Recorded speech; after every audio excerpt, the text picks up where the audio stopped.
friends, welcome back. This is Katie Moore, the Ironheart Mama. I am coming back with a little video question answer time with how to make milk kefir with grains. So you asked a whole bunch of questions and I wanted to make sure that I answered that. So first things first is this is not sour milk. If you leave a gallon of store-bought milk on your counter, it will rot. Please do not drink it. This is completely different. You have to have the kefir to culture this. It's got bacteria, it does certain things to it. It's a good bacteria, don't worry, not bad. So completely different. Okay, next. I actually get this one a little more often. Is a batch of kefir like this going to be as healthy or nutritional as a batch that is made with grains? The answer is just going to be no. It's going to be a little bit weaker. It is still doing a lot of the same good things, and that's really important, but anytime that you take a culture like this and you kind of, like the longer a culture is used, the less potent it is. So it's still good. It's still great, and if this is all you can do right now, if you can't handle, like, you know, keeping any grains alive, then this is perfect and a great way for you to go.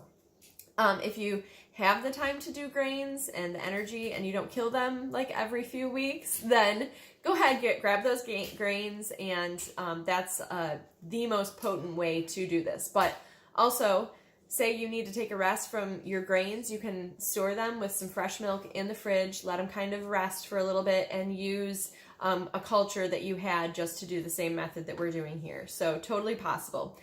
Another question, you do not have to have organic milk. I use 1%. We have used whole in the past, and we've used, I think, every type of milk.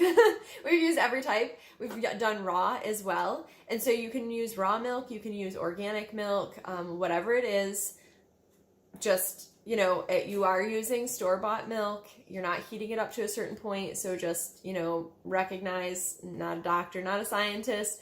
They tell you often when you're getting ready to make cheese to heat it up to a certain point to kill any bacteria that's in there. I don't do that, but some people recommend it. So there that is. Okay, next question was, can you use powdered milk?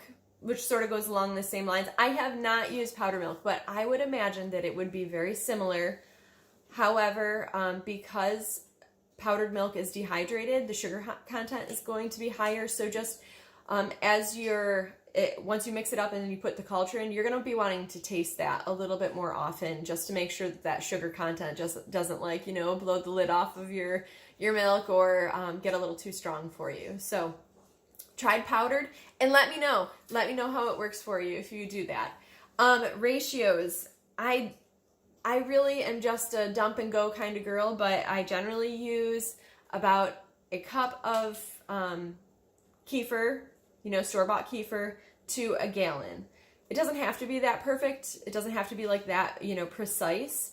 But I did notice a few times that when I used a little bit less than a cup, it was a weaker batch. So I like to have a good strong batch, and I wanted to make sure that, you know, things that are supposed to be happening are happening. So no scientific terms, guys, just telling you how it is. Also, if you heat your house or you use air conditioner, that will alter the time that it takes for your kefir to ferment. And that's just normal, so just give it a taste, get it to the point where you like the flavor, and then tuck it in the fridge so it doesn't get too strong. But I can tell you that people that I know here in the same area that I'm in, their milk will ferment at different stages, depending on location, like where the sun is beating in on your house, you know, whatever that is. And I'm in Texas, so it gets kind of warm here. But air conditioning can totally slow down a batch. So if you are doing a batch of kefir milk in the summer and you notice that it's taking a little bit longer, it might be because you've got your milk sitting under a vent, or it's just in a cooler area, you know. So test it out, try different places, and see how quickly it goes. So that's that. I think I covered most of them.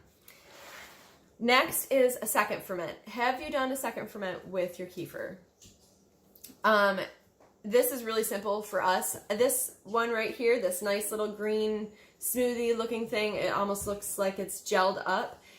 This has 1 scoop of like a green protein mix in with the kefir. I let it sit out for like 24 hours and that was it. Now I can throw this in the blender, or a lot of times if you just shake it up, the liquid and the solid, you know, blends back together, and this is just great to drink. So this also is fantastic because if you have to avoid sugars, even natural sugars, then you, by putting the kefir in here, the kefir kind of gobbles all that sugar up, and you're able to, you know, have something a little bit less sugary, with less sugar. I could talk about like glycemic index and stuff, but you know, like who's got time for that right now? So all right, friends, that is it. Oh, and you can also use juice. You can use juice, you can use fruit, you can use a lot of different things to second ferment. Anything that has a natural fruit, put it in. But I will say, sorry, get a sneeze.